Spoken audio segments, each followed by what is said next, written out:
Also, if you don't know, and I don't know if she's here or not, but this whole idea came about from at the town hall meeting, was borrowed from Victoria Elaine Chase. Are you here tonight? She had to work. Well, she put one of these on in Third Ward that Councilman Reed and I attended, and it gave rise to the idea of doing it for the whole city. And the city manager and the chief and I discussed it and decided to do a follow-up. So I want to thank her for actually being the impetus for getting this going. The one big difference is when she did hers, she provided cookies, and sadly, we will not be doing that tonight. We have the meeting scheduled for an hour and a half, so I'm not going to spend a lot of time with an opening. The plan is to split the time between the panel presentations, followed by Q&A. And we will do our best to give everyone a chance to say what is on their mind.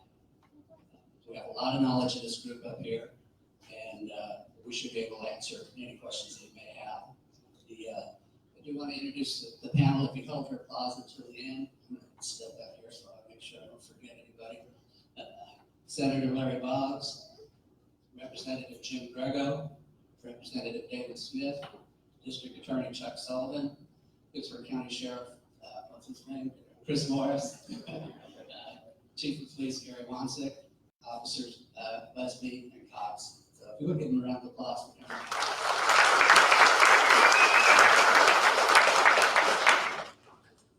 Okay, we are going to have a couple of ground rules tonight. We're all going to proceed in a professional manner. There's going to be a lot of emotion and strong opinions when the topic of crime is discussed. And we are going to disagree on some things, and that's fine. No one up here or out in the audience has all of the answers to the questions. So we will be respectful of each other. We're all here to find ways to improve our community, so please, no personal attacks. If someone has the floor, allow them to finish before speaking. If we have many people choosing to address the panel, try to limit your question to one with a follow-up. And I know this won't always be possible because some things are more complicated than just two questions. I just ask that you be mindful of others wanting to ask their questions as well. And if we don't get to everybody tonight, there isn't any requirement that this has to be the only meeting of this nature. So we are going to begin with Chief Wansick and his officers to give an overview and talk about neighborhood watch groups and other ways to avoid becoming a victim of crime. We will follow that up with District Attorney Chuck Sullivan to discuss what happens after arrest is made. Our senator and representatives can clarify how legislation played a part in the same process, and then we will follow this with the Q&A. So if you would, please join me in welcoming Chief Gary Wansick.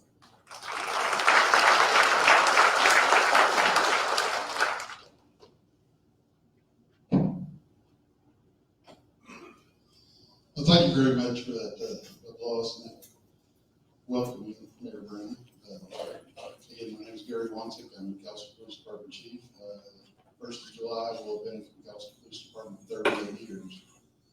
I've seen a lot of change here, and I've seen a lot of stuff that's remaining the same. So about the McAllister Police Department, hopefully, I've got one that's going for a physical today, and we will have 45 commissioned officers that patrol the streets of McAllister. We, on average, arrest about 2,000 people a year. That's for various offenses, warrants, and such as that. The guys get out there and write about 10,000 tickets a year. So the guys are hard workers. We try to solve crimes and present good cases. Unfortunately, most of police work tends to be reactive instead of proactive. We have tried to change that a little bit, adding Officer Jeremy Busby as a community service and school resource officer. We are trying to reach out to the community to educate a little bit more. He has developed some neighborhood watch and some programs that hopefully would help you help prevent you being a victim of a crime. I did a little bit of research when I found out I was going to have to be here. And I compared McAllister to several towns in southeastern Oklahoma, Muskogee, Ada, Idabel, and Podo. And I find that the crime rate is pretty much identical in all of these cities. I did an average over the last 10 years, and the average in each city is between 51.1 and 54.3 crimes per 1,000 people per year. And that means you have a 120 chance of being any one of these cities. In McAllister, the incidents we have reported are usually 2,300 to 2,600 a year. That's over the last 6 years. And it looks like 2009 is going to be right in line with all that. Right now, our biggest crime is burglary from autos. The vast majority, probably over 95%, are people that have just left their vehicles unlocked and people go through them. 2018, I showed 221 of those burglaries from autos. That's probably a low number because very often when somebody breaks into a car, they grab a handful of change out of the cup holder, and I'm sure that most people don't even report that. Anyway, we've got a lot of statistics here, but I don't want to bore you with that. I want to present Officer Busby to talk about some of his programs and talk about ways to identify criminals, explain ways to keep them from being a victim. Officer Busby?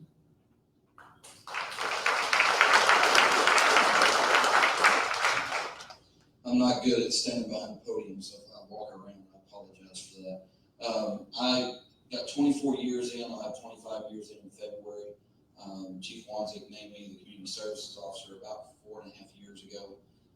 When we took over, some of the things that we developed was the Neighborhood Watch. We didn't develop it. It was already developed. We just took their program and brought it here. The biggest thing, and I don't have a lot of time to go over much of that, there are some booklets over here afterward if you feel like you want to grab one. In short, to set up a Neighborhood Watch, the key to it is now that we have Facebook and those cell phones and everything else, we don't have contact with people. And the key to a good Neighborhood Watch is investing in your neighbors, getting out to know them, talk to them. When they go out on vacation, they can let you know so you can take mail in, you can leave a light on at night, those types of things to deter people from breaking into that residence. Most of our break-ins are not break-ins, they're entering. Doors are unlocked, I would say a very high percentage of the time. So that is another aspect that can take down our crime rate and thefts is by simply locking the doors. I'm guilty of it as well. I'm not pointing any fingers at anybody. I've had that happen to my vehicle because I left the doors unlocked. We're all in a hurry. We just don't do that a lot. Some of the other things that we need you to do is report. That is a very low statistic on how many people report suspicious behavior. If you don't report it, there is no way we're going to be able to stop it. We can't be everywhere in town to cover all the neighborhoods at once. So it falls on the citizens to actually report that to us. If you see somebody that you think is suspicious, call it in. If it's a car, tag number is critical. If you can get that tag number, we're in good shape. If you get the color, if you get any description of it, stickers, tinted windows, anything like that, that will help us locate that. A lot of people don't report because they think, well, I report it and then nothing happens and I'll look stupid. Well, don't feel like that. Call us and we will check it out. If it turns out to be nothing, that's great. That's what we want to happen. But the percentage would go up if we had those reports done to us. I'm now the school resource officer. Just the 3 or 4 months that I was placed in the schools, we were able to solve through relationships. And guys, I cannot stress enough, Neighborhood Watch, watching out for each other, relationships, because in those 3 or 4 months I was in school, we solved, I think it was 4 felonies, major felonies. Guys, relationships, get out, know your neighbors, report it. That is the key to us finding those crimes and stopping them. Thank you. I am the coordinator for Neighborhood Watch. Once school starts, that will be pretty thin on how much I can do that, but you would contact me and feel free to contact me. We've had a couple of groups that established the whole way to setting up their Neighborhood Watch. In brief, just really brief, to set up a Neighborhood Watch is like any other organization. You may have a president or a coordinator, you may have block captains, you may have your reporter who sends out by email Joe's gonna be gone for 2 weeks on vacation, we need to watch his house. You set those up like any other organization, and that is how it works. Now, that's just very brief on how that works. But you have to get to know your neighbors, and you have to invest that time to be able to do that. Other things that could be advantageous to having a neighborhood watch, you could put a fund together and everybody chips in $10 a month. But when you build up enough, you might have things in your neighborhood that you want to spend that money on to make your neighborhood better. Just ideas. You can go as far or as little as you want to. I know that some of the Facebook neighborhood watches have been set up. That's great. The biggest thing on those is you're not going to have that personal contact, so you don't have that personal investment in each other. But sometimes information can get out there quicker than it can face to face. Biggest thing is report. Call us anytime. Okay, thank you.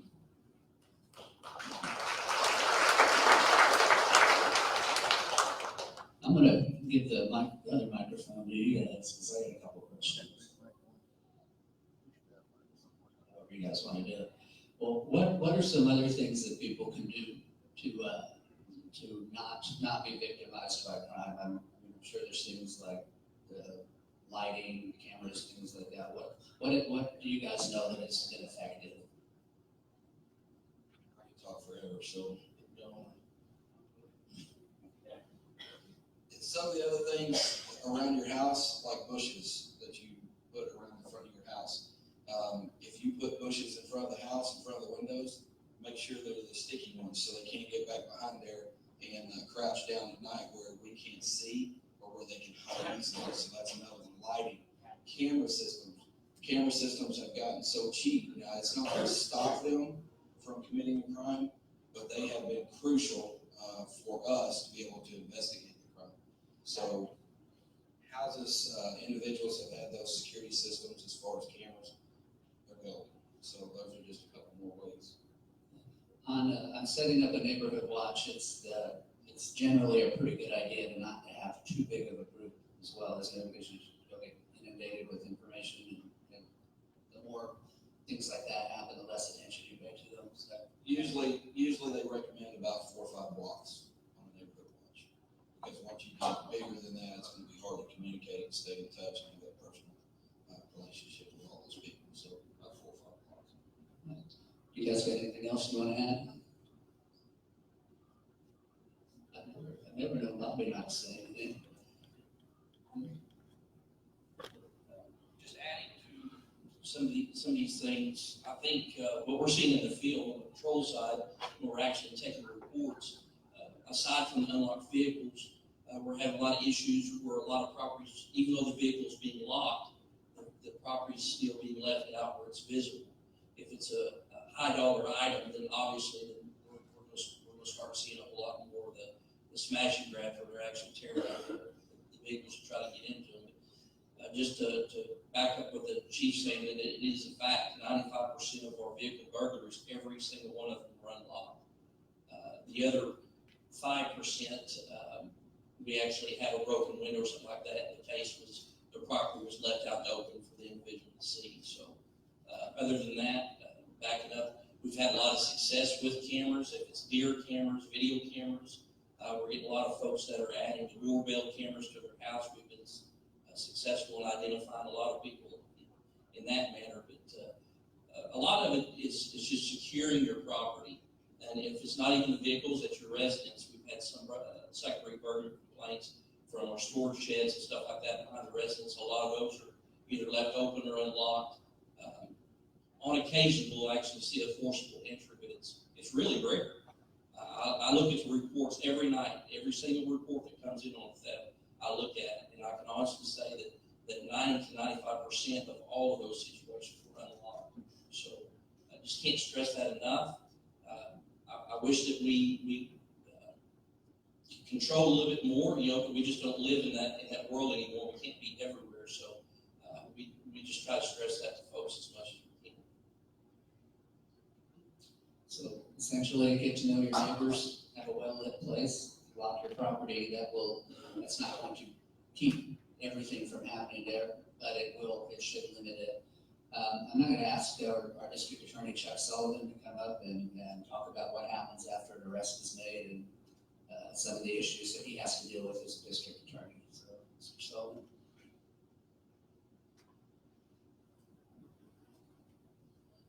All right, thank you, Mayor Brown.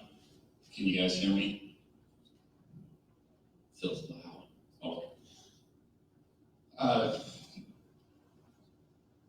Just to begin with, on a personal note, my home's been burglarized, my car's been broken into, my stuff's been taken, my wife's wedding ring, our jewelry box. I understand the loss of security and the frustration and the pain.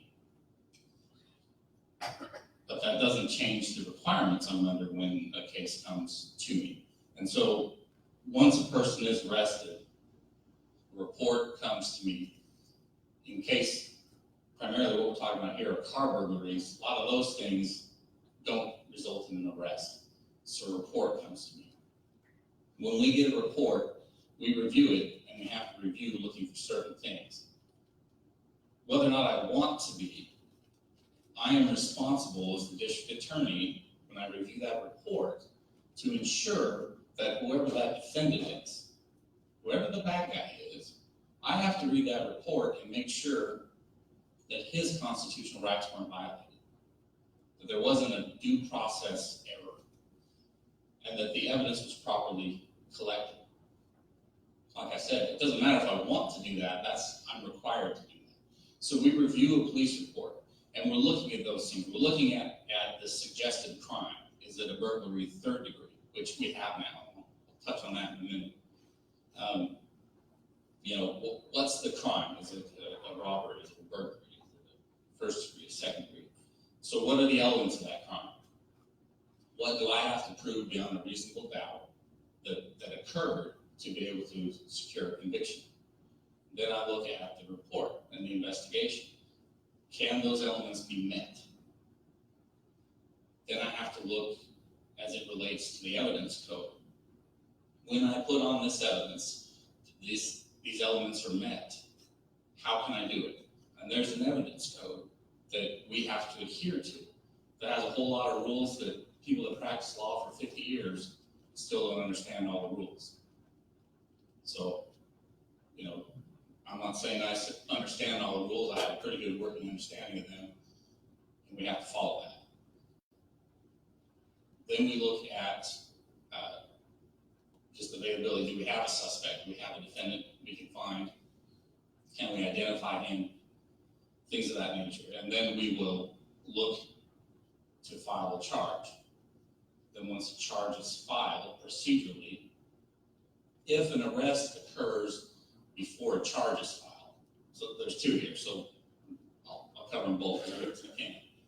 In the first scenario, when a report comes to me that arrest hasn't been made, we'll review all that. And if we determine that a charge is a righteous filing, then we can file it. Then a warrant will go out for their arrest. And so we'll file a charge in the court clerk's office. A warrant is issued to law enforcement, and they come in contact with that individual. They arrest them on that warrant. In the other scenario, an arrest is made before a charge is filed. And in that scenario, I have 48 hours that I have to charge that individual. And that's all I have. And so the clock is ticking very, very quickly. Now our officers are out there, and they're often dealing with dangerous, unsettling, at a minimum, circumstances. They come into what needs surgery, and they are equipped with Band-Aids in a lot of cases. So they gather whatever evidence they can. I have 48 hours to make the charging determination. And then from there, they have a bond set. It is set for disposition, or it's set for hearing if they want to contest it. On and on we go. I'm sure there'll be questions later regarding plea deals and things like that. I'll just say briefly in regards to that. Plea deals reflect what courts and juries give, and uniquely here in Pittsburgh County, what they give for similar charges. we're free to choose, as they say, we're free to choose our choices, we're free to make our choices. We're not free to choose the consequences. So what's going on with a lot of this property damage and things like that? Well, to be a little bit blunt, it's what we voted for. We voted for this with question 780 and 781. It was primarily billed as a drug bill to reduce possession and things like that to misdemeanor. But what was also in there was all this property crime. A burglary by nature, either a second degree or a third degree, and a third degree was recently added. That's important and significant because a third degree is specifically to an automobile, to a vehicle. The punishment for second degree burglary is 0 to 7 years. A third degree burglary is 5 years, so it's a reduction. But the nature of that burglary is that nobody's home. So how do you prove it? And in the olden days, we used to be able to prove that kind of stuff because we would catch you knowingly concealing stolen property or making a false declaration in pawn. Now, we have to show that that property you have is over $1,000. So it becomes very nuanced very quickly. In the olden days, if you were caught with property, regardless of the amount, we had felonies we could file. We could do things like help you go to drug court and things like that. A lot of that's gone away, and that's not a blame game. That's where we are. Interestingly, if you're curious, Pittsburgh County voted that down. They voted no on question 780, 52%. Question 781 was the question, shall we take the money we save on 780, not putting them in prison, and put it into a county fund? And Pittsburgh County, like the rest of the state, trusted that even less. They voted that down 54%. Statewide, however, question 780 passed with, I'm seeing that, I think 58%. But it passed statewide. So a lot of what we're seeing, there's a lot going on with criminal justice reform, and that's the landscape in which we live now, so we're going to deal with that. But just picture for a moment, if you will, give me a little poetic license here, Mayor.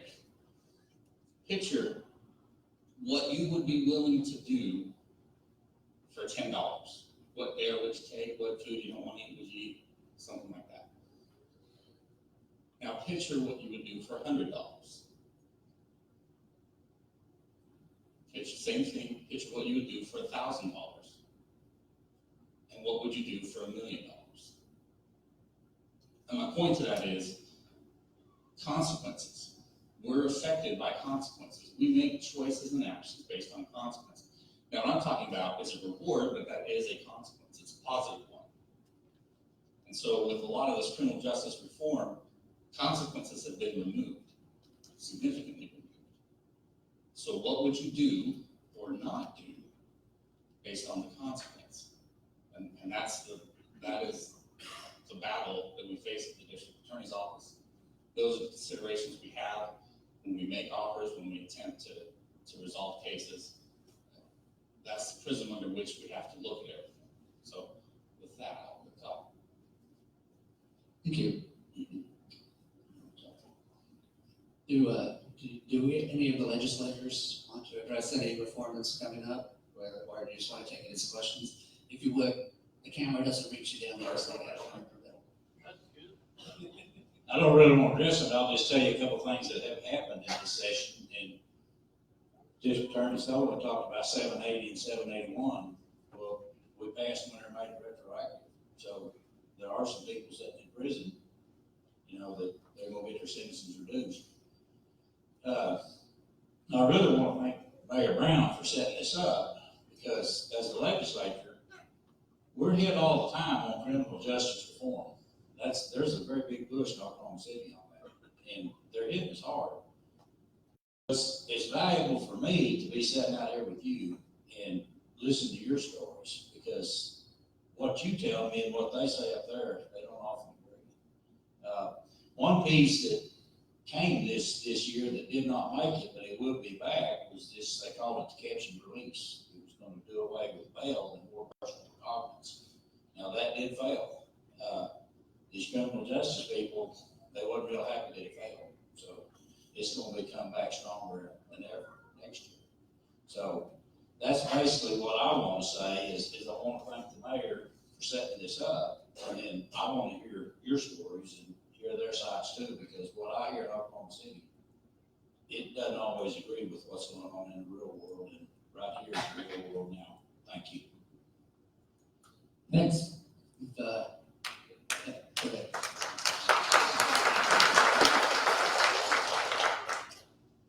Yeah, first off, thanks, Mr. Mayor, for bringing me. The bill that Jim was talking about was Senate Bill 252, and that was run by Chris Kennedy.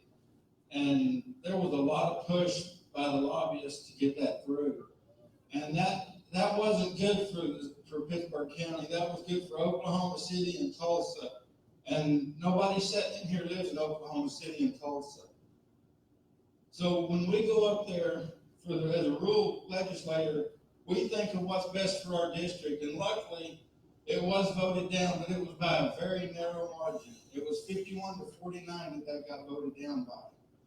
And there's more criminal justice reforms coming out that are good. But, I mean, when you got stuff like that Senate Bill 252 coming through and you have to differentiate what's good for your county and what's good and what not good for your county, then the rest of the bills coming through you kind of look down on. And it's really hard to go up there as a legislator with all the lobbyists that's around you and do the right thing for the people that's sitting out here that voted you in and still be part of Oklahoma City, because we voted it down. I know Jim voted it down and rural Oklahoma voted it down. That's how it got voted down.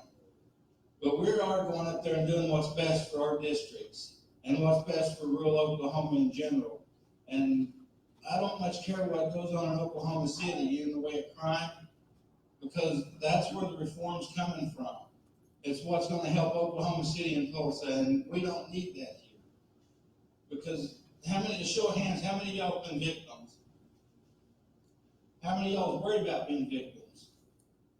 Okay, that's what we're up there fighting for. And it's you. And that's all I got to say on that, but God bless y'all. Thank you. You can't.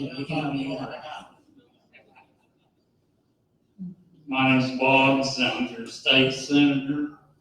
I sat and listened to this thing tonight, and Officer Busby has this thing correct. It all starts at the local level. You are the ones that can make the change. All we do at the legislative level or at the DA's office is try to correct a problem after it's happened. The key to it is stopping it before it happens. And what they're talking about, what he's talking about, is the most important thing. I'm not trying to say we don't do our job at the legislation, because we do. It's like he said, I'm rural, always been rural, and I have never forgot where I came from. This part of the country, this part of the state of Oklahoma, all my values and everything I take with me up there. But what we have to do up there is correct a problem that happens here after it's happened. Then you have the problem of, even after you corrected it, you created a problem, and finally the prison out there has a problem. So we keep moving the problem up, and try to correct it. The most important thing is what Officer Busby said. Stop it at the local level through your, through us, okay? Lock your cars, have your neighborhood watches, put up signs that say you're on camera, whether you have a camera or not. Do whatever it takes to stop the problem before it starts. Because by the time it gets started, all you're doing is creating another problem, up the chain, up the chain, up the chain. And that's what's happening now. That's what I think anyway. I am done, yes.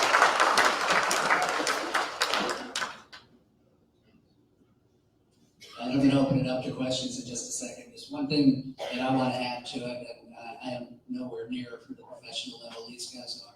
But one of the big problems we do have is drugs, and what the biggest issue that's going around is prescription drugs. And there are things that we can do about that because abused prescription drugs come out of somebody's medicine cabinet. So, make sure that if you have parents that have them that have drugs that aren't necessarily locked up, because no one wants to think it's going to happen to their family. But I would ask for a raise of hands of anybody that had that happen to their family. I feel pretty confident half of the room would raise their hand. I've had this myself. My stepson is a drug addict, and we have no idea where he is at this point. So, I would ask everyone to keep an eye on your own. If you have your own, if you have parents or older people that have them, make sure that they know to keep them locked up. If you have some that you no longer need or expired, they can be taken to the county jail or we have one set up at the federal building now, the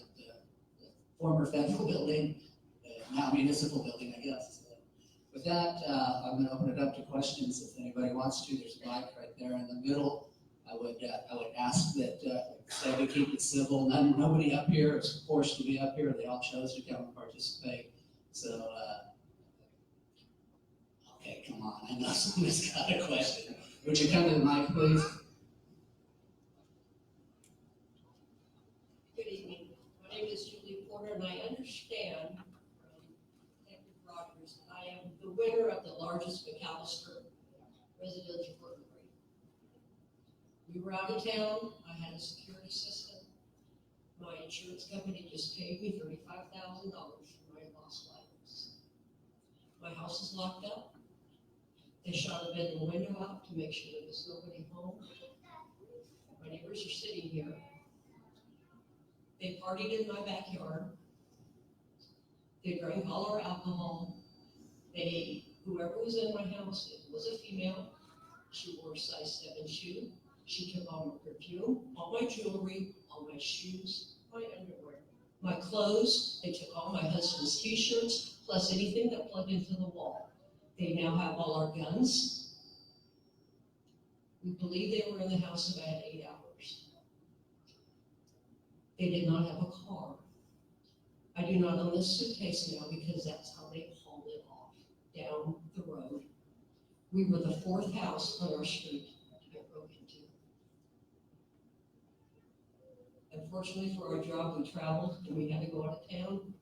We had a horrible suspicion that we were next, but we didn't know what else we could do. And I believe, unfortunately, it was my neighbors.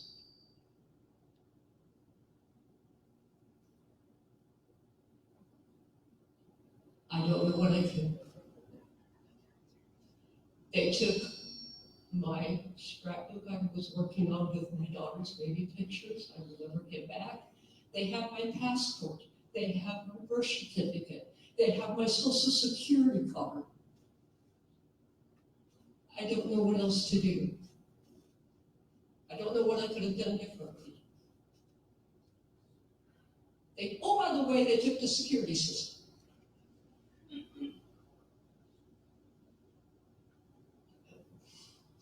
Would a neighborhood watch help? I don't know. I live in a neighborhood that has a lot of rentals. They change every couple months. We get new neighbors. Could we do a better job of screening our rental people? I think so. Because the day they come to the house, my neighbors were already in jail for burglary on another charge. That was on a Tuesday. I talked to Detective Rogers. Sunday, they were home for Mother's Day. And you know how hard it is to live next to those people?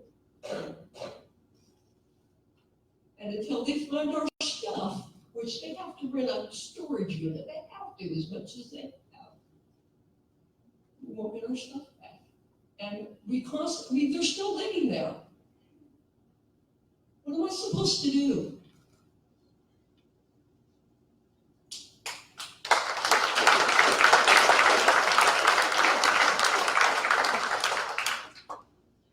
I think you would be a prime candidate to set up a neighborhood watch. I mean, if they were there for 8 hours, it's very likely a neighborhood knows. Even if they were there for a couple of hours. Yeah. I'm sorry that happened to you, but I would check into it. Set one of those up, keep it from happening again, hopefully.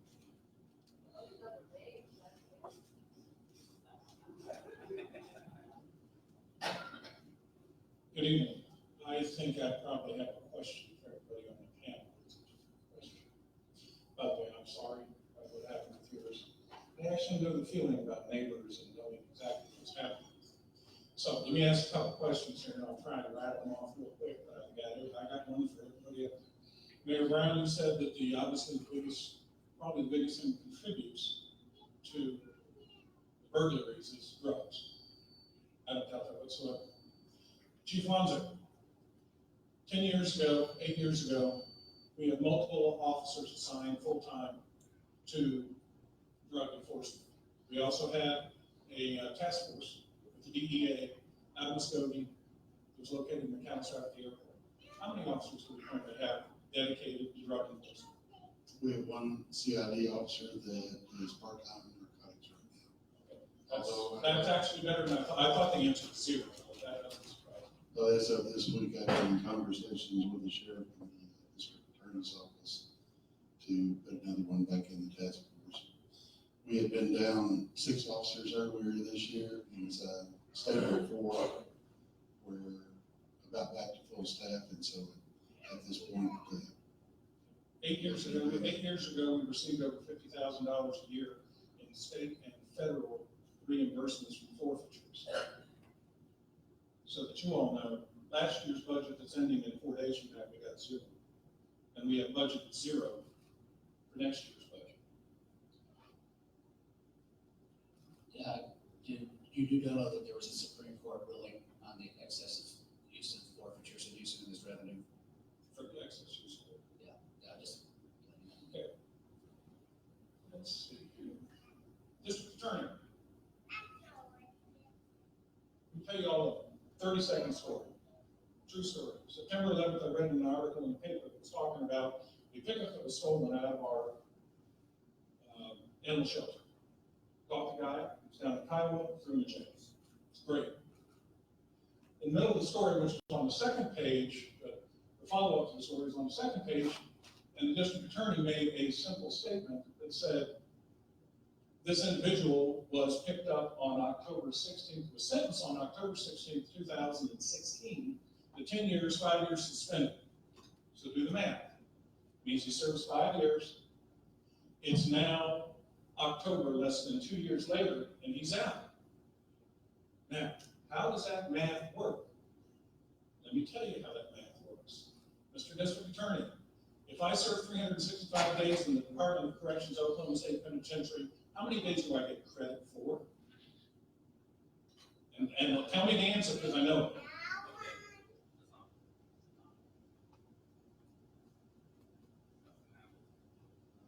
Please, he needs a mic on for this one. Well, we got the warden here, so he's, Where's the warden? no, there you are, okay. He's hiding, he's somewhere. So I hope he'll correct me if I'm wrong.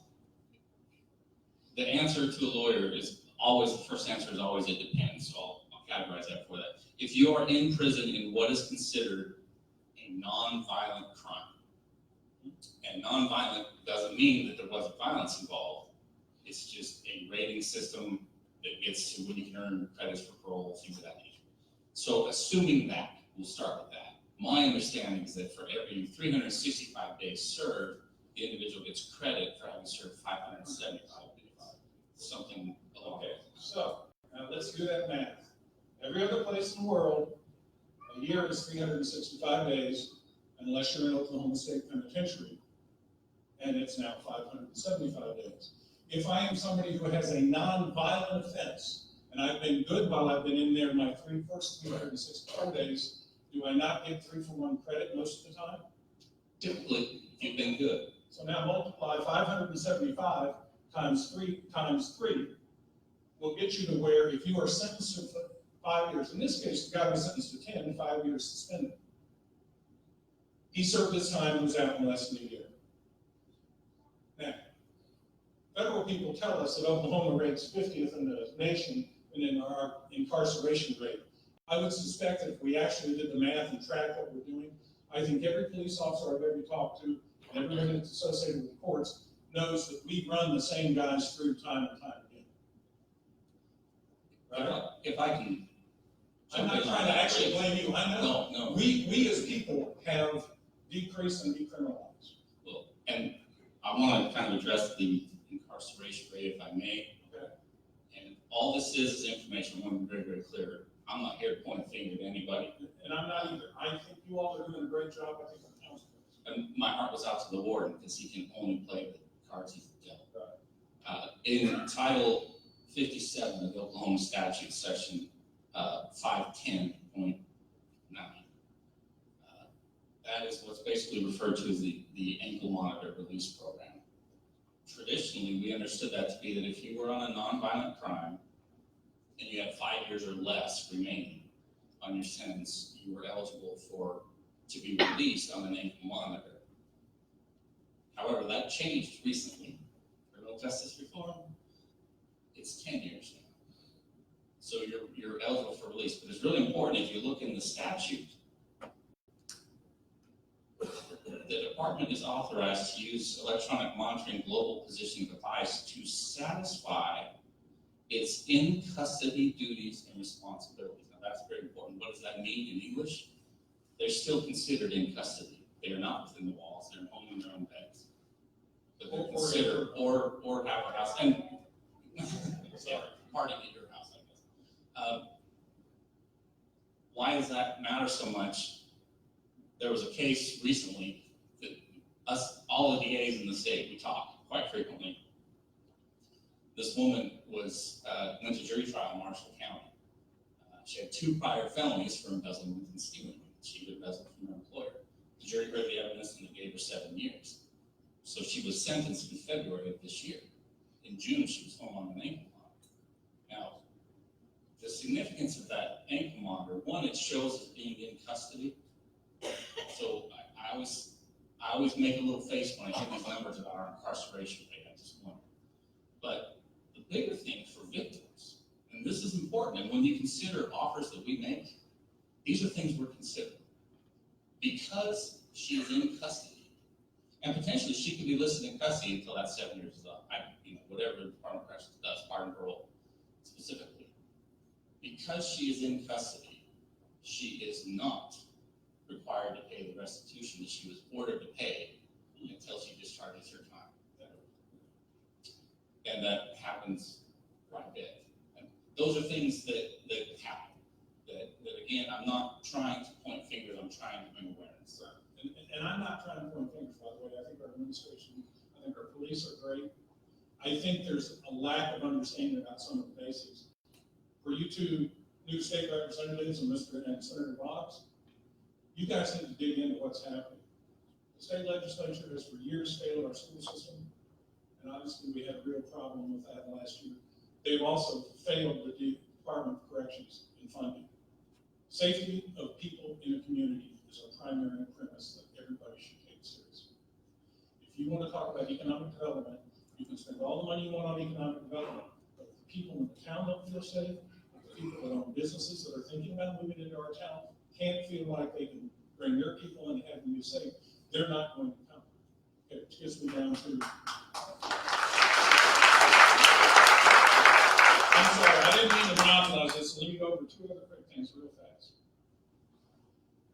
We've had a good year financially for city. And I know that when you look at the budget adjustments that were presented at the May 28th meeting, we've recently spent $512,000 in just the last 2 months on what I think are quality of life issues. And I'm the first one to think quality of life is great. But I'm telling you, basic quality of life is safety. I think before we start doing other improvements, building pickle courts and doing those sorts of things, we need to add a few police officers and put some boots on the ground, put some feet on the street.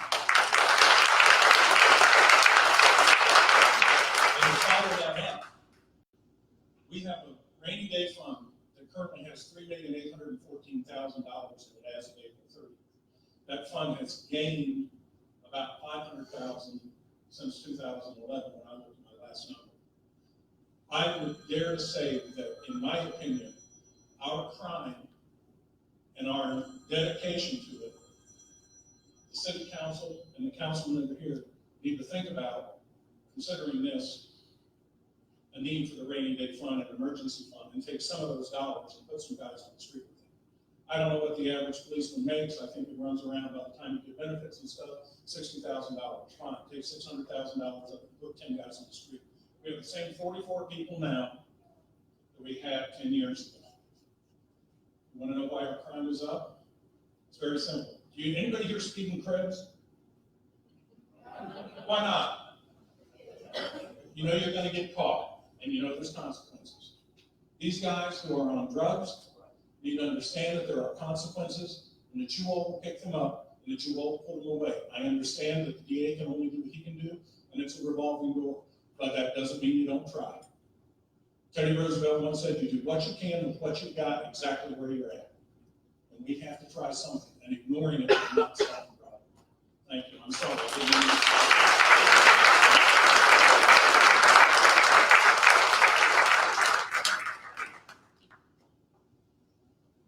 Hello, my name is Robert Hackler. I'm a lifelong citizen here in Township. Married Robin, married 36 years, raised 4 daughters. Unfortunately, I think my daughter is a drug addict. And what percentage of this crime do you think drugs are related together? All of us, anyone.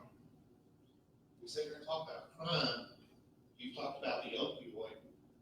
Look at our young youth that have, how many young people have we lost in our community in the last 4 years?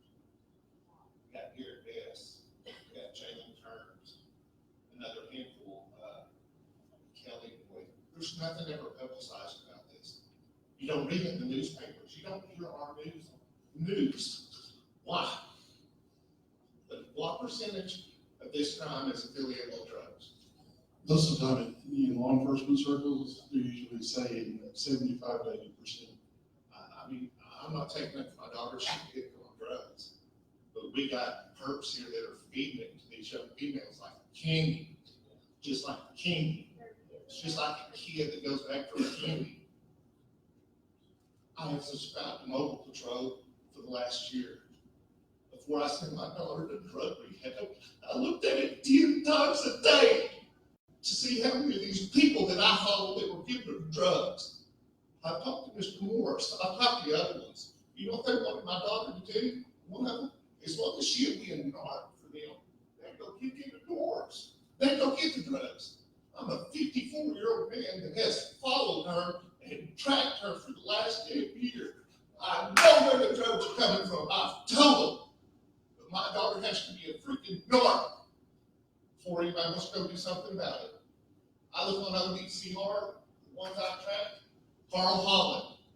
He is owed over $10,000. Over $10,000 since 1999. He's in and out of jail constantly. He was busted on a new burglary charge just a month ago. He spent 3 days in jail. 2 days later, they arrested him again for a warrant from 2007. You know where he's at? He's walking the streets.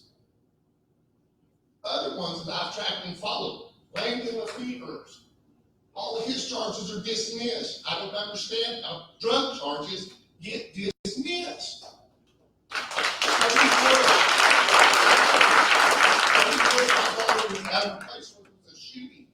I got subpoenaed because I was called out there. I recovered the gun. My daughter was asleep. Assistant DA was going to drop the charges because the lady that was prosecuting her kids got sick, had to leave. He didn't know a damn thing about the case, and he was going to make me walk because I wouldn't put my daughter up there in another bad case for the punishment of the shit she got from him to testify. He was gonna let him walk until I notified him that he was out on a bond out of Coos County for the same damn thing, a shooting. All this goes on. I see ODCR, you bless them. Our officers do a great job. But I don't understand the system. I guess I'm stupid. I just don't understand the system. I've got names, I've got places, I've tracked them, but my word don't mean shit.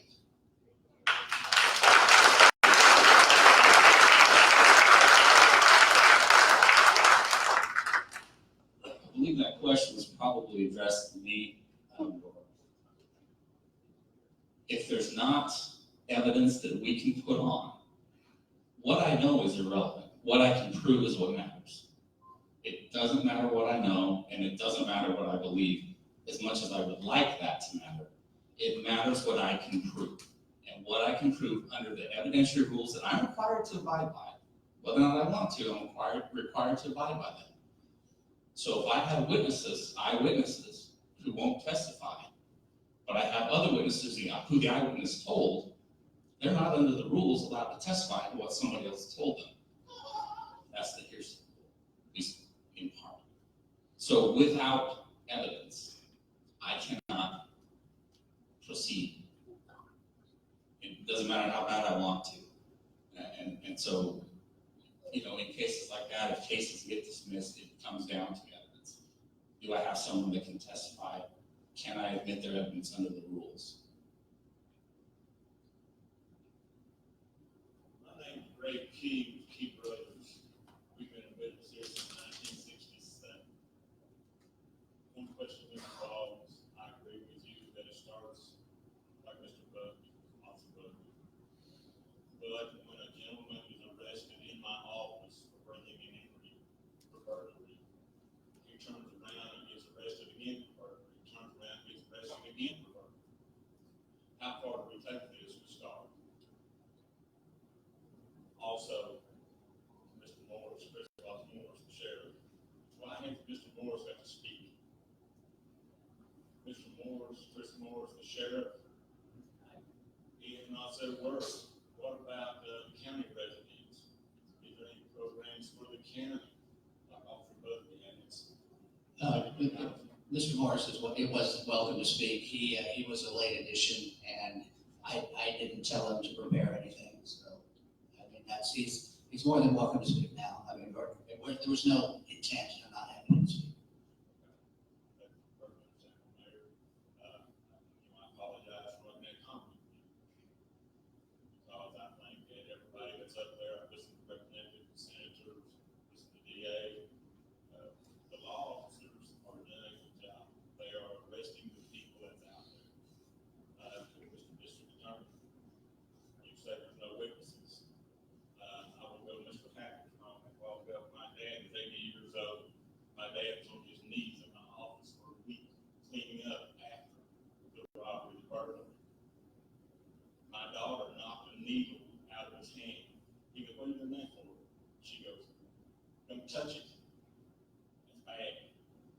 He was found going in the sheriff's department. That's drugs again. And what happened to my 80-year-old dad that touched that needle with meth in it? This is stuff that there's no reasoning around for. It's like the young gentleman I'm talking about. Everybody deserves a second chance, and I believe. But not 4 or 5 chances. You just keep doing it, keep doing it. It's a habitual criminal. It's got to stop. We cannot keep letting these people. Look how many people we see on bicycles with backpacks riding around. So they don't very much change. All the neighbors are scared. They see the people with backpacks riding around McAllister streets. The officers see it. The police department, the sheriff's department is doing their job. In my personal opinion, it's the judicial system that is failing us.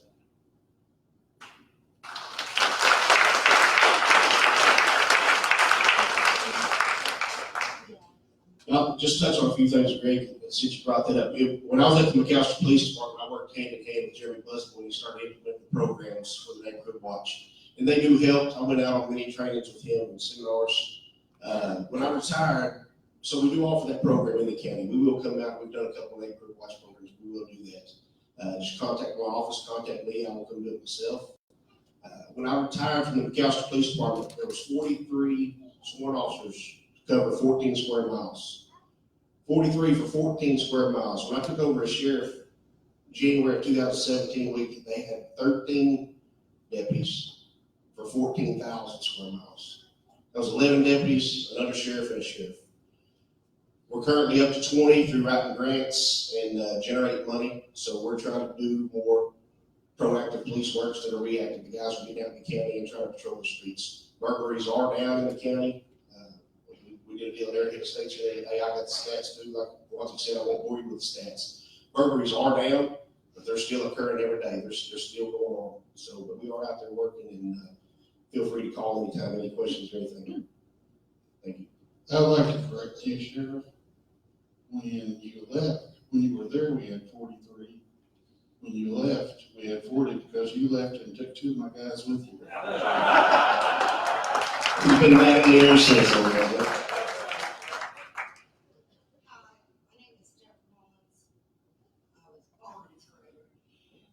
Born and raised here. I know a lot of people on the panel.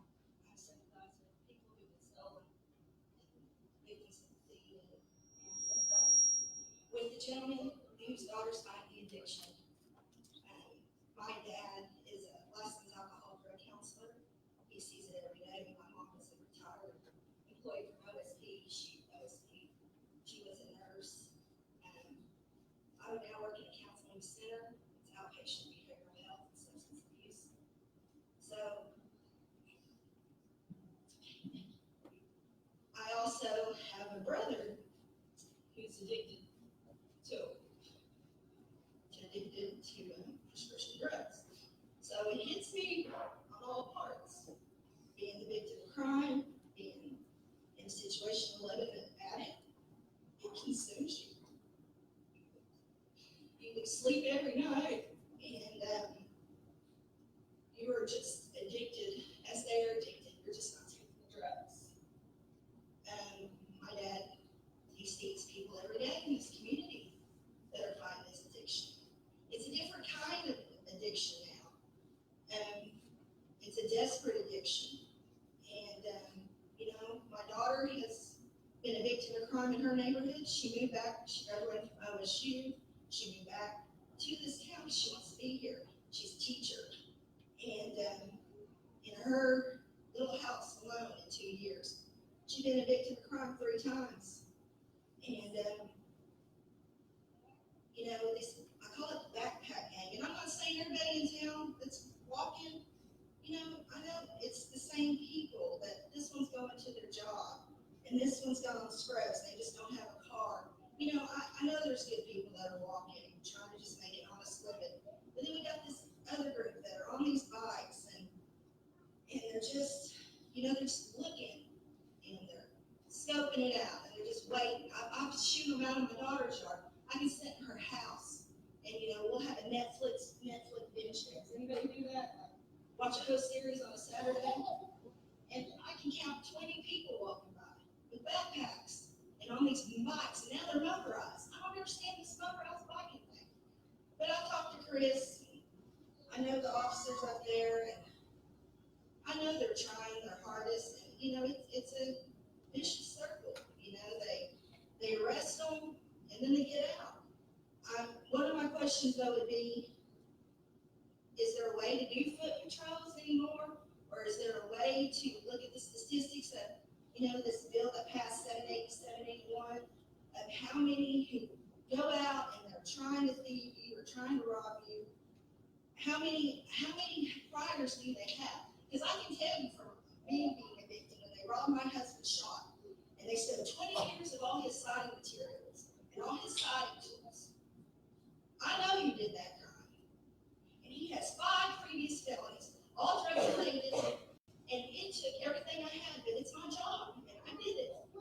He went through our program at my job. We have a DOC community sentencing program. You can do drug court and you can do this program.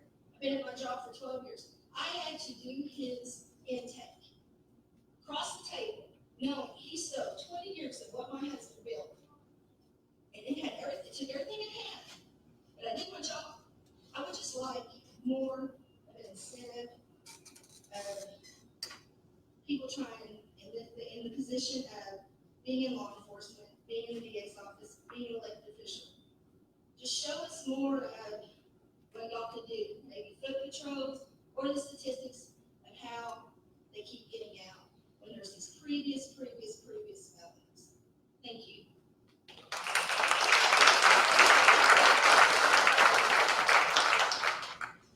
Got one of my night shift guys on the front row here. He's shaking his head, and I want you to point him out, I guess. But, anyway, I will say that my night shift has really put in a lot of effort. Their captain has them out doing patrols. They'll stop bicycles for violating traffic laws. They've been out on electric golf cars at night because our police cars are, they fairground with lights on and you can hear them coming. And I'm really proud of those guys for all the effort they're putting into it. Sometimes they're hard to catch. But I'd like to share something that I read here not too long ago. I read this article, and it was out of the Huffington Post, and if you know what the Huffington Post is, it's kind of a left-wing liberal publication. And the article talked about police officers shooting and killing people. And they said that Oklahoma was the worst state in the nation for that. And I'm reading this article and I think, oh my gosh, they're going to slam us, they're going to slam the training that we've got, they're going to slam the culture of law enforcement. This is going to be awful. And as I read through the article, the author doesn't blame the police, he doesn't blame the training, he doesn't blame the culture. He said that the problem is that Oklahoma doesn't create the mentally ill, they don't create the drug addicted. And so many of those people are the ones that end up in confrontations with the police, and so many of those are the ones that are killed. And those are tragedies. Where's that gentleman that had the daughter? I have full sympathy for you. That's a tragic story. And if we could get more of the people treated to where they didn't want the drugs, they didn't need the drugs, then maybe these people wouldn't sell them. Who wouldn't get the money to sell? We are one of the least underfunded states for any kind of mental abuse or drug abuse. If you're mental or drug, you're trash. I agree, and we need to up the ante there.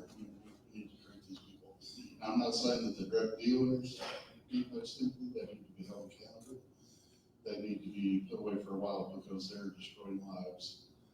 But these other people need treatment, and they need it bad. And I just like to say that.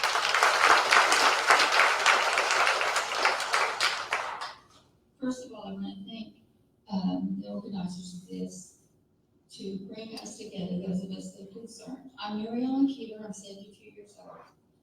On January 2nd, I received news that changed my life forever.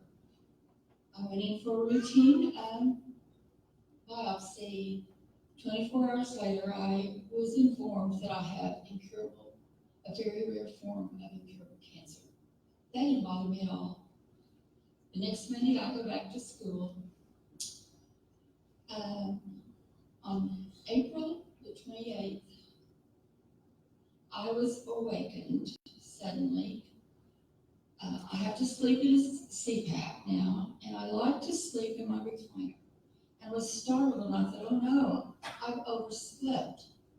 My cousin will be here. About that time, I saw my orange OSU hoodie fly by my window. And Mr. Brown, there is an advantage to orange. To make a long story short, the intruder was in my house at least an hour. He turned off the alarm. I'm just not going to go into what all he touched, what all he found, what all he took. I was very fortunate I just can't praise the Costa Police Department enough. I had nothing. He took everything. He had my key fob. He had food. He had opened every drawer and every door in my house. I go to the bank. My cousin arrives. I go to the bank, and we're sitting there, and I apologize. We go through everything, and we're getting things closed out. She said, "Okay, I've got to call the police department." Well, she does her thing, and she said, "Yes," and looked at me. My intruder, due to a neighborhood watch, and I'm coming tonight to find out a little bit more about that program. My intruder was at the opposite end at the bakery counter of Walmart, and I'm bank. But he had just about everything with him on his person. I just about lost it because I normally go in that, but God was watching over me. We get through all of this. The police officer was fantastic. I guess whoever answers the phone at the police department said the officer will be down. They have him in custody. He'll be down to bring you your stuff. So we go to the police department. We go through everything. I at that time did not have a clue what all I had lost. I wouldn't go into one room. I did go into several. I'm sitting, finding myself, I could not get out of my recliner looking at my alley. The next night, April 30th, when the sirens are going off, and the tornado is headed to us, skipped over us, I get it. A no call. Okay, at 72 years old, I'm sorry, I'm just not, you react different. I wouldn't answer it. I don't answer. And then there's a beep that left a message. It took me 10 minutes to get the nerve, because in my mind, somebody was coming after me because they had every bit of identification at one point. And at this point, I didn't have my identification back. It was the police department telling me that they asked me where I was. "Miss Keeter, where are you?" And I said, "Well, I'm sitting in my recliner." "Oh, you didn't take cover?" I said, "Oh, no." And she said, "Well, 2 police officers are on their way. They have found some of your belongings," whatever they said.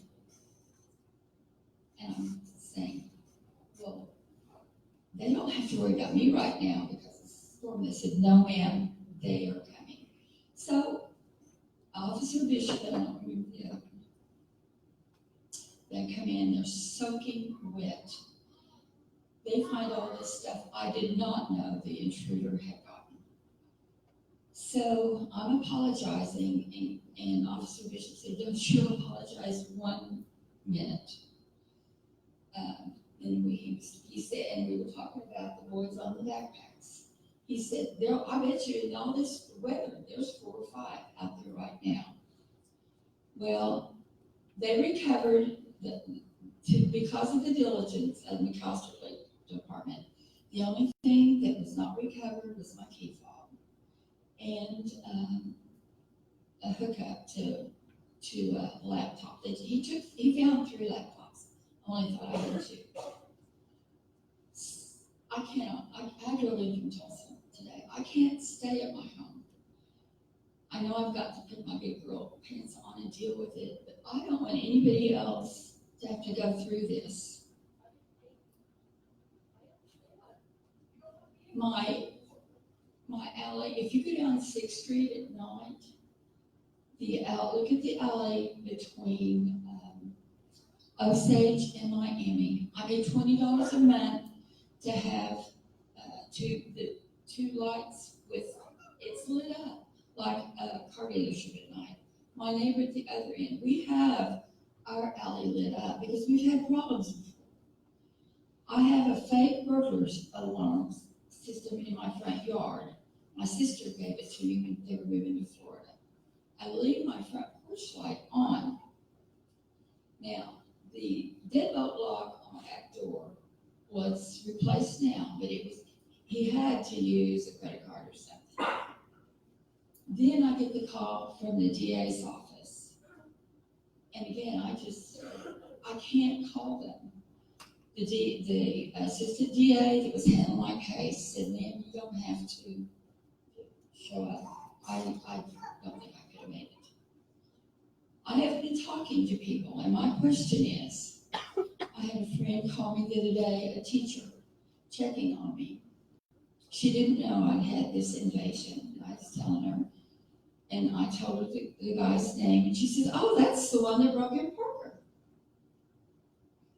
Then I called another person, and they said, oh, and I said, he's from Elk City. Because I've heard a lot about these guys are living at the homeless shelter for men. Well, I have taken a lot of donations to the homeless shelter. And these boys on backpacks, there's a profile to them. They're not the ones I have ever seen at the homeless shelter. And I go by every time I'm here at night. There's no bikes in front of the homeless shelter. Then I hear that, well, oh my gosh, that's the guy the police had to go remove a week before your deal at Carrying Hands. He was making such a fuss trying to get drugs. Then I've heard, oh, there's a whole bunch when I tell about the Elk City address. Now, my father was born and raised in Cheyenne, Oklahoma. I don't see policemen from Elk City driving all this way to drop their prisoners in McAllister. Then I'm told, oh, well, there's a lot, there's quite a few now showing up in the emergency room and Carrying Hands. So I'm here tonight, what can we do as a community? How my intruder got so quickly identified, somebody that's on a neighborhood watch saw him in that bright orange hoodie standing at the bank counter. And it's my fault, I was not aware we had neighborhood watches. I'm willing to do my part to get us out, get us going. I cannot thank the police officers enough. I see them out all the time, and they're very visible. Maybe it's, and they're driving down my alley. 2 weeks, I can't remember how long ago it was. My neighbor calls me. I'm sitting in my recliner looking at my alley. Mary Ellen, there's one coming your way. He's walking real fast. Call police. And then she says, oh, the police have got him. They just turned in. 4 police within a minute were right there at my house. The subject that they were after was sitting right there, almost in my yard. To make a long story short, he had been surprised by a realtor who was getting ready to show a vacant house. Well, I found out from one of the officers after they took the handcuffed him, it took an hour, that this guy had torn that house up. Now, they all carry phones, but what are we going to do as a community to help? Are they coming from Western Oklahoma? Why? I think one thing that I really miss is the crime report that are in Sunday paper where crime said it happened. So I think that would help a lot. It's in the Tuesday paper now. I read it this morning.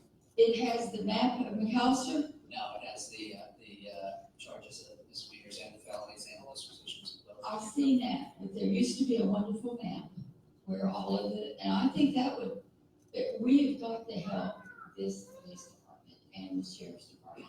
That's exactly right. We need people to call whenever they see something. And trust me, Dave, these guys are no problem coming out.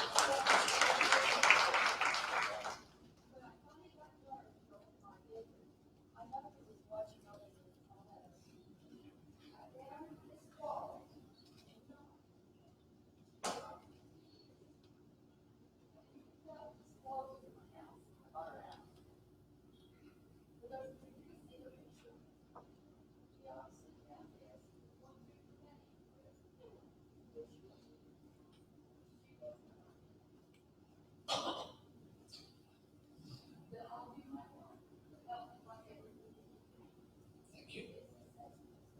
Thank you. Bill? My name is Bill Wills. I am a veteran, disabled. In 6 days, I will have 30 years of being clean off of drugs.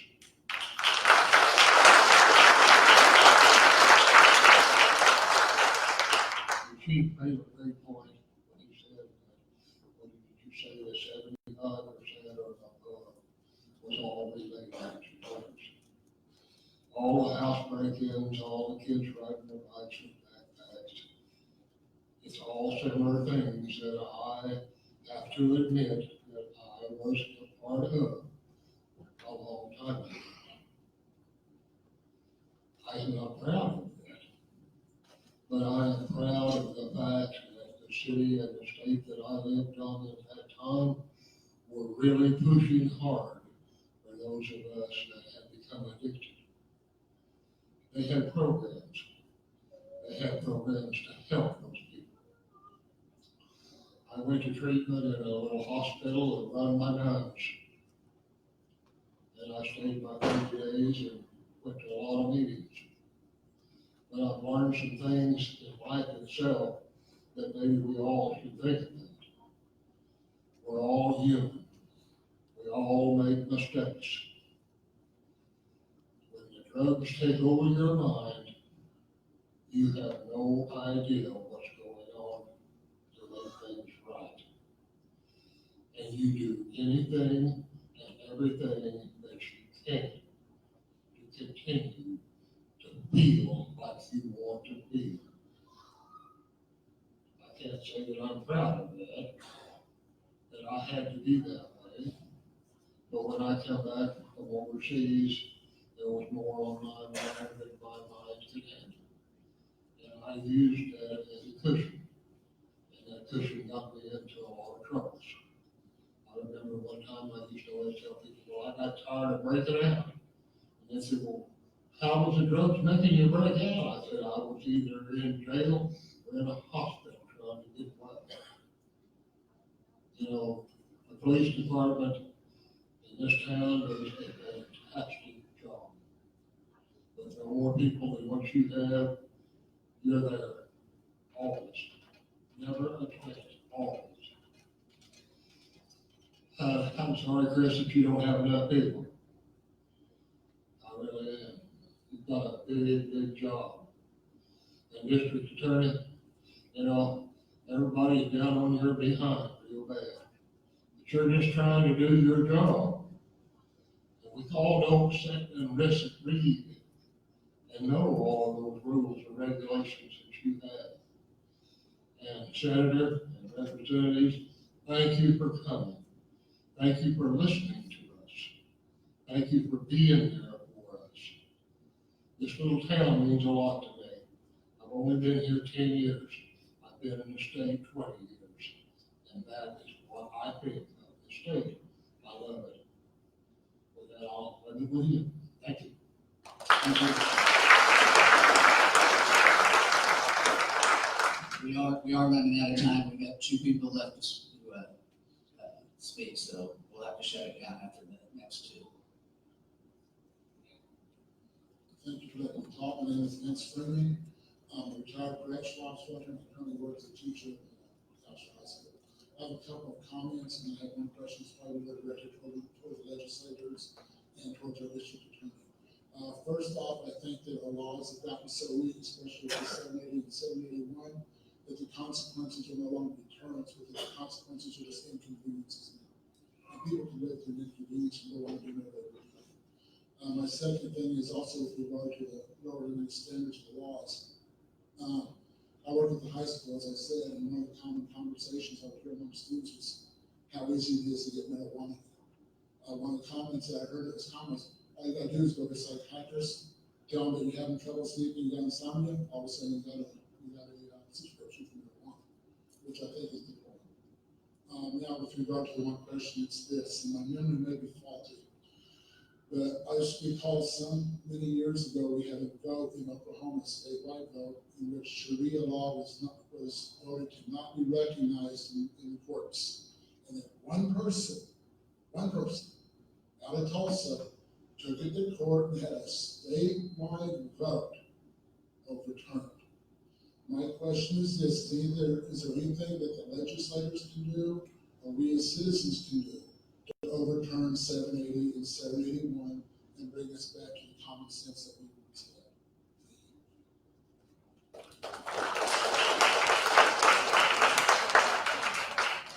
I can't speak for the legislature, but I think since it was a ballot initiative, it would have to be a ballot vote again to overturn it, wouldn't it? That's correct. Yeah, I'll touch a little bit on too. Yeah, that's the deal, when the people pass it. You know, we have to just start back from ground one. And the marijuana, I agree with you 100%. You know, that they're using that as a path for recreational drugs. So it's tough when the people of the whole state vote one thing in or out, for the legislature to say, well, that's not what the people meant. So it's, you know, I don't know. I wasn't up there when they passed them, but I don't think it would matter if they'd been here or not. I don't support it either. Thank you.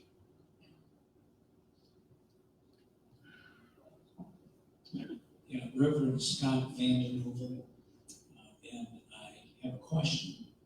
I see a lot of people from every walk of life, even those that are just recently released from prison on our streets. And I want to ask this whole group the question: do you recognize and realize that we have a methamphetamine problem?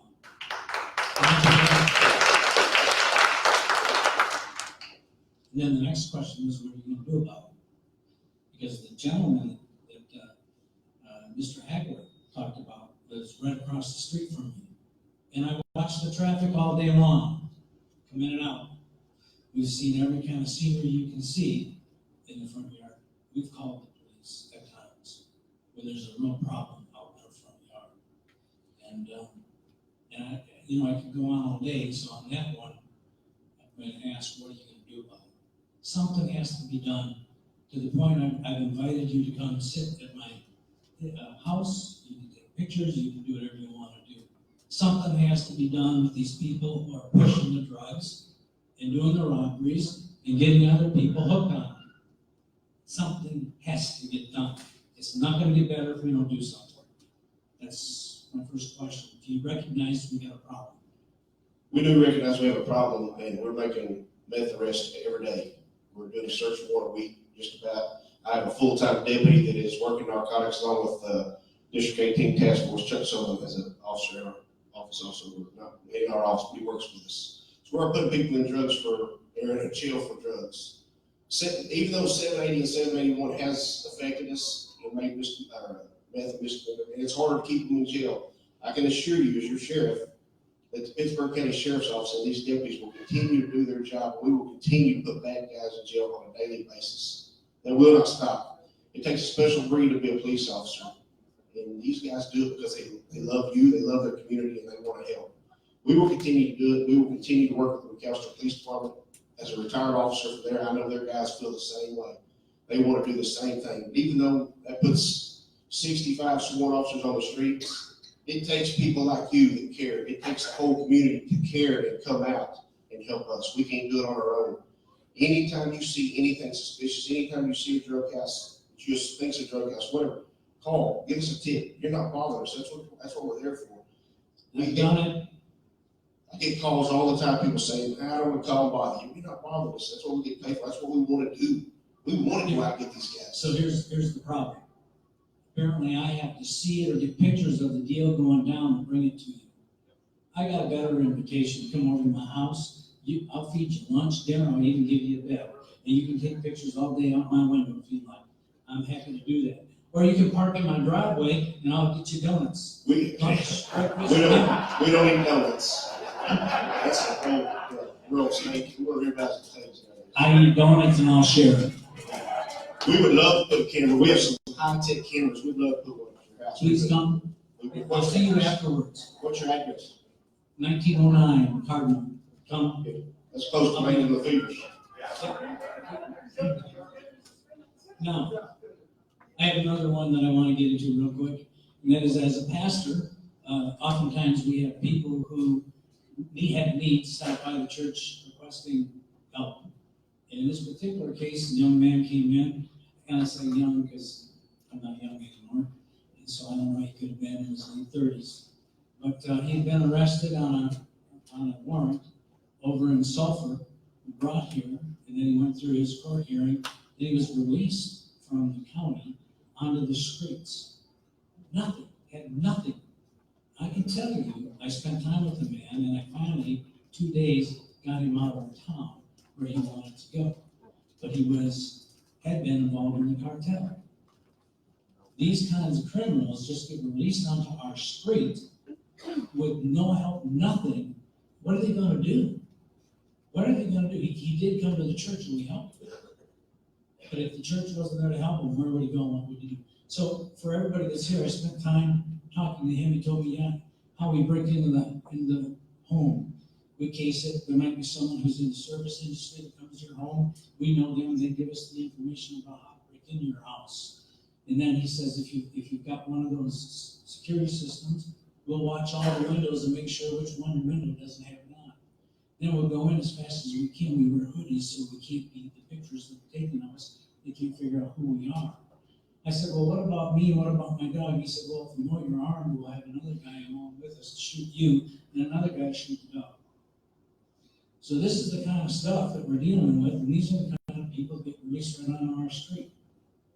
Now, he'd been behind the fence for many years. I had a good long talk with him. These are the kind of people we're talking about. I think he got Jesus, at least I did my very best. And maybe he's going to change his ways. But those kinds of people shouldn't be released on our street, folks. And I'd like to know what you can do about that. So, are you talking about 1906 Cardinal Lane? Yes. We've done 2 search warrants there this year. But that's one of the gentlemen that Mr. Key was talking about, I think, Lane of the Fevers. And all of his charges get dismissed on a DCR, just like that. All of them dismissed. Yeah, I'm really unhappy. So let me try to address what we're gonna do about that, and I'll encourage y'all with some things as well. You've got to educate yourselves with criminal justice reform. You have got to go look and see what their goals are and see what they're doing. They're not hiding it. It's not a secret what they're doing, but you have to watch that. And then you've got to make your voice heard. You've got to talk to your legislators. These 2 gentlemen here try hard and they want to do your will. They don't always see eye to eye with me. We disagree on a lot of things, but they will talk, they will listen, and they will try to represent. You've got to understand what the current temperature in the entire state of Oklahoma is regarding these cases. I'll give you a real quick example. I know the mayor's over out of time, so I'm going to go really, really quick. But the record is clear if you want to go look about what we're doing. And we've got people on drugs. I've got a specific cases I can give you. I'm not going to talk about any current cases. Local rules prevent me from doing that. But I'll give you closed cases. I've got a gentleman who had prior distributing methamphetamine. Somebody we want locked up. Go into a woman's apartment, woke her up with a pellet gun to her head. Now, who's supposed to know if it's a pellet gun or a regular gun, right? Wakes her up, tries to rob her, first-degree burglary, armed robbery. She attacks him with a meat cleaver.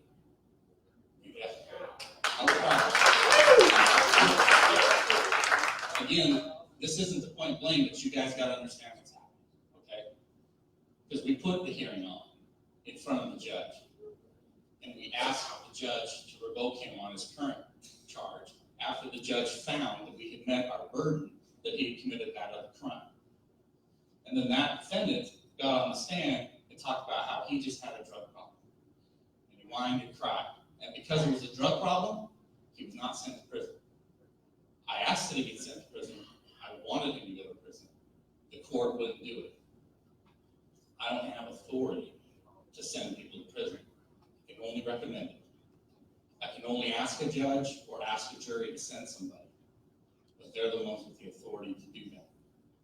Again, this isn't about placing blame, but it's about understanding what's going on.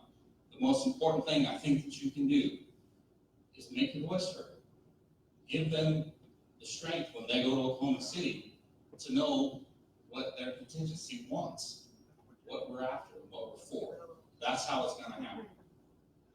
I'm stuck with the rules as they are given. I don't get to make the rules, I simply enforce them. So that's my argument, Pastor.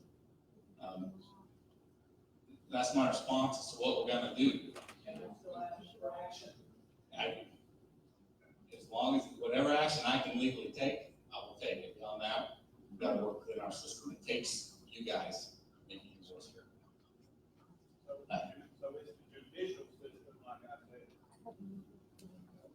The entire system has faults and flaws, and I don't know that we're going to benefit from pointing fingers per se, but it's a huge part of this. Okay, we got time for one more, but it's gotta be kind of quick, I'm sorry. Okay, I'm trying to make it as brief as possible. My name is Jean Sykes. I moved here initially from Arizona. I have family here. We were here in 2015, 2016, and we had to move back to Arizona due to a death in the family. Now that I'm back, I'm noticing a big increase in the guys with the backpacks and the bikes. I'm familiar with this activity because I lived in Mesa, Arizona. Population about approximately 500,000 people. This is a very small town, and I'm really shocked at how much of this I'm seeing. I had a neighborhood watch back in Arizona. I did that for 8 years. I founded it, I directed it, and with a lot of success. So if anyone here has their doubts about whether or not a neighborhood watch is effective, I will tell you, yes, it is. But it's only as effective as its members are diligent. You have to watch, observe, and report over and over and over again. Don't, like the officer said earlier, don't feel like you're bothering them. They'd rather go out on nothing than for you to think it's nothing and it actually be something. You have to get to know your neighbors. You have to be diligent. You have to watch and see patterns. That's the main thing to look for is patterns. In 8 years, we shut down 18 meth households in our neighborhood. 18. That's a lot of people. And the traffic stopped. A lot of the tweakers wouldn't come in our neighborhood. They're like, oh, there goes the neighborhood Nazis. Well, okay, I don't care. Call me what you want. But they knew we were watching. So all the people that were coming through, to look for a deal, they found out that their friends were in prison, or in jail, or just left. And it worked. Crime went down. People could walk their dogs again now, at twilight. They can let their children come out and play in the street without having to worry. So it does work. It just takes a little bit of effort.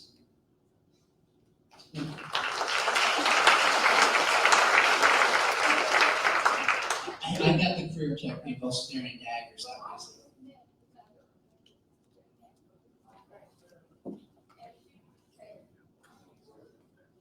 Okay, if you could just quickly, please. Yes, I'm not proud to be standing up here.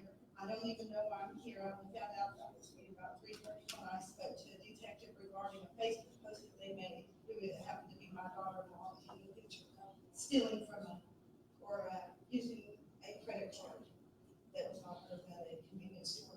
Her ninth charge is October. While I'm standing here, this lady gets up and starts talking. The only way I even knew the story about what my son did to her was through this paper jail birds. I I called the detective the day after I got this paper, which I got it on Wednesday, on Thursday, I called the detective and I said, please, if you have any communication with this woman, tell her I'm sorry. All these kids that you're talking about on bicycles and backpacks don't come from terrible families. We're not terrible families. My son wasn't raised this way. He was raised a decent human being. He was raised in church. You know, I've got 2 meth-addict sons. One's been in prison, you know, but it's not where it came from. Meth doesn't discriminate. This town is ate up with it. I've only been here 5 years and I want to get out. It's been the worst thing we've ever done was move here because my son only started meth. He's 28 years old, started meth 3 months ago. Because he was chasing his wife on the streets. So, you know, I am sorry to you. And I'm sorry to anybody in this room that my son is victimized or my daughter-in-law is victimized. It's not them. I don't know how we got to this point, but I am here because of this reason.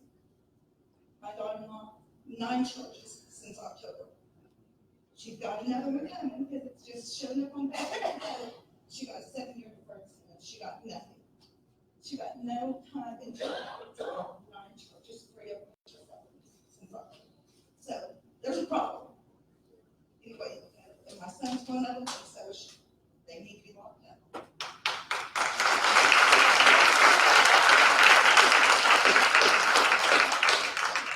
Okay, I'm just gonna wrap it up real quick, but I think some of the overriding themes of tonight were that people have got to pay attention to their neighbors, get to know their neighbors, and keep an eye on each other's stuff. Also, whenever you see something that you think isn't right, call the police, call the sheriff's department, or if you're out of town. They want to do this. It makes their job easier if we have these people off the streets. When they're arrested, we have to have people that are willing to testify. Mr. Sullivan can't do his job if no one will testify. The police can't, or the DA can't go to a house that everybody knows is selling meth or pills or whatever without justifiable cause. And just because, you know, I was down there, I walked around, and I can tell you every house that did it, but as was said, I couldn't prove that every house did it. So we need to be proactive in these things. So pay attention to when, you know, get tag numbers, turn them in to police. They'd love that. You know? I wouldn't recommend taking pictures, but if it's a little guy, go ahead. With that, we're going to wrap it up. If you would give these guys a round of applause.